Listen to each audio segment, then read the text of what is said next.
एक बार की बात है, एक भिखारी अपने जीवन से पूरी तरह परेशान हो चुका था, क्योंकि उसे अपने जीवन को चलाने के लिए भीख मांगना पड़ता था।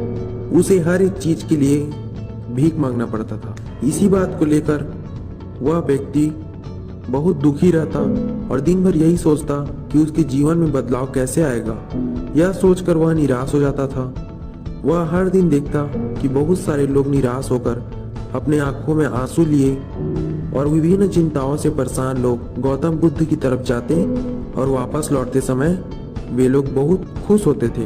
वह भिखारी यह नहीं समझ पा रहा था कि गौतम बुद्ध उनके साथ ऐसा क्या करते थे कि वे बेहद खुश हो जाते थे। वापस लौटते लोगों के हाथों में ना तो ढेर सारे पैसे होते थे, न ही सोने चांदी होते थे। फिर ऐसा क्या होता था कि लोग बुद्ध के पास से लौटते वक्त इतना खुश होते थे।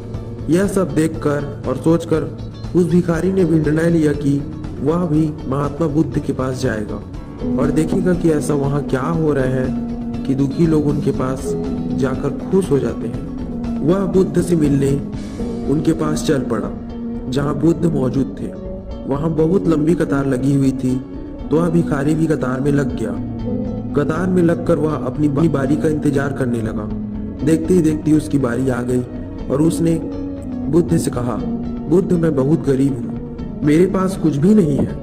मुझे अपना जीवन चलाने के लिए भी दूसरों से भीख मांगनी पड़ती है। अब आप ही बताइए कि मैं अपने जीवन को कैसे बेहतर बना सकूंगा। यह सब सुनकर बुद्ध बोले, तुम गरीब नहीं हो, तुम्हें ऐसा लगता है क्योंकि आज तक कभी तुमने किसी के लिए कुछ भी नहीं किया है, न ही तुमने किसी को दान दिया है, न ही तुमने कभी दूसरों की सहायता की है। यह सब सुनकर भिखारी के मन में एक आशंका जाग उठी।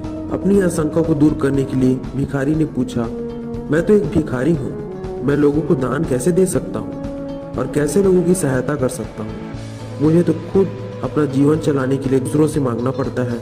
यह सब सुनकर गौतम बुद्ध थोड़ी देर चुप रहे और फिर उसे बोले, तुम्हारे पास दो हाथ है जिसे तुम लोगों की सेवा में लगा सकते हो और दूसरों का भला कर सकते हो। इसके अलावा तुम्हारे पास मुंह है जिसे तुम लोगों से अच्छी अच्छी बातें कर सकते हो और दूसरों का हौसला बढ़ा सकते हो। यह सब करके भी तुम दूसरों की सहायता कर सकते हो। जरूरी नहीं कि दान सिर्फ पैसों से किया जाए। हम चाहे तो हम शिक्षा को भी दान कर सकते हैं, चाहे तो अन्न का भी दान कर सकते हैं। ऊपर वाले ने अगर किसी को पूर्णतः शरीर दिया है तो वह गरीब नहीं है, वह बस दिमाग से गरीब है, अपनी सोच से गरीब है। उसे इस विचार को अपने मन से हटाकर दूसरों की सेवा में लगाना चाहिए। बुद्ध की यह बातें सुनकर वह भिखारी बहुत ही खुश हो गया और उसका मन अब संतुष्ट था। हम सब इस बात की चिंता में अपना समय बर्बाद करते हैं कि हम गरीब हैं, लेकिन यह सत्य नहीं है। सत्य तो यह है कि जब तक हमारा शरीर पूरी तरह से बेहतर है तो हम उसका उपयोग करके आगे बढ़ सकते हैं और खुद के जीवन को बेहतर बना सकते हैं।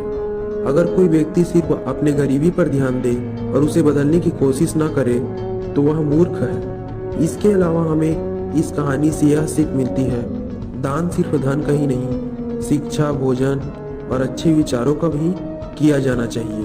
अगर आपके पास धन नहीं है तो आप शिक्षा का दान कर सकते हैं या फिर आप दूसरों के लिए अच्छे विचारों का भी दान कर सकते हैं। इससे समाज बेहतर होता है। अगर आपको हमारी ये वीडियो थोड़ी सी भी हेल्पफुल लगी हो तो हमारी वीडियो को लाइक करके चैनल को सब्सक्राइब कर बेल आइकन को ऑल पर सिलेक्ट कर लें, जिससे आगे आने वाली हर वीडियो आप तक सबसे पहले पहुंच सके। और कमेंट करके ज़रूर बताएं कि हमारी इस वीडियो में क्या कमी थी जिसे हमें इम्प्रूव करना चाहिए। Thanks for watching this video. मिलते हैं अगली वीडियो में।